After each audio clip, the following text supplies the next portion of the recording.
Electric Jam.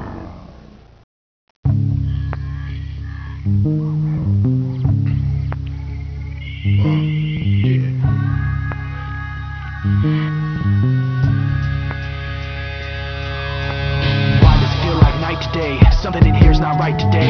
Why am I so uptight today? Paranoia is all I got left. I don't know what stressed me first, how the pressure was fed, but I know just what it feels like to have a voice in the back of my head, like a face that I hold inside, face that awakes when I close my eyes, face that I watch every time I lie, face that laughs every time I fall.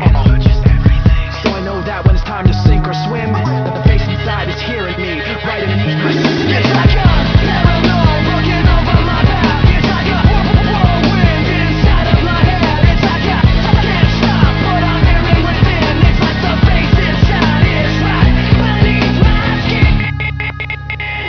Hey yo, here we go again with the pain I feel is a realer in my mind. When I find myself in places with names but not faces, my memory races at speeds 100 degrees. My soul would bleed.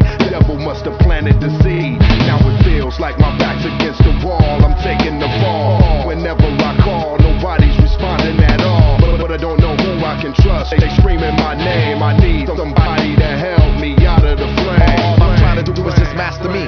All I wanna do is smoke and blast the beat. But something keeps talking to me consciously, responsibly. It keeps haunting me from dusk till dawn. Every day has something for ya. That voice inside of your head got you projecting paranoia, cold sweat shining on your face, exposing your purpose. And if I ripped off your skin, I'll probably find another person. It's nothing worse than trying to bring yourself up back from the dead. So I advise you listen to that voice in the back of your head. That's all. Paranoid looking over my back. It's like a whirlwind inside of my head. It's like I can't stop what I'm hearing within. It's like the face inside is right beneath the skin. It's like a paranoid looking over my back. Like a whirlwind inside of my head. Good jam.